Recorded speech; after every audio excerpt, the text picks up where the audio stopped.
dernières nouvelles d'Alsace, c'est pas moins de 200 000 journaux imprimés tous les soirs. Et 200 000 journaux, ça demande beaucoup de papier. 40 tonnes de bobines sont nécessaires, soit près de 900 km de papier. Alors trouver une formule à la fois écologique et économique pour de telles quantités, il est vrai que ça demande un effort.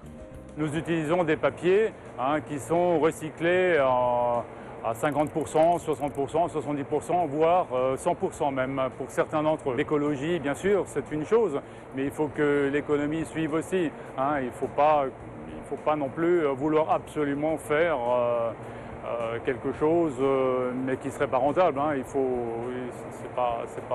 ne serait pas faisable. Des solutions viables à l'entreprise, c'est un peu tout l'enjeu. Notre quotidien régional opte néanmoins pour du papier 100% recyclé, fourni par une entreprise alsacienne. Le reste provient de fournisseurs scandinaves ou allemands labellisés PEFC.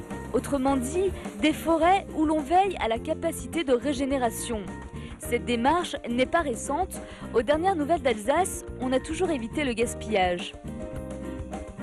Quand on imprime sur une rotative, au début, les exemplaires ne sont pas vendables et ne sont pas encore bien réglés en ancrage et en mouillage. À ce moment-là, ces exemplaires vont dans une benne séparée, de même que le papier blanc que vous voyez ici, qui sert à engager le papier dans la machine. Lui aussi, il n'est pas vendable puisqu'il n'est pas imprimé. On va le mettre dans une deuxième benne, de même que le carton qui emballe les bobines est mis de côté. Et le mandrin, c'est-à-dire le petit bout de bobino qui reste à la fin de la bobine quand elle est consommée, celui-là aussi est mis de côté. Donc on fait déjà un pré-tri pour le recycleur qui après pourra plus facilement recycler le papier. Il n'y aura pas besoin de désancrer le papier blanc, ni le papier d'emballage, etc. Une démarche éco-responsable à souligner, car aujourd'hui, le papier recyclé ou labellisé coûte autant que le papier blanc.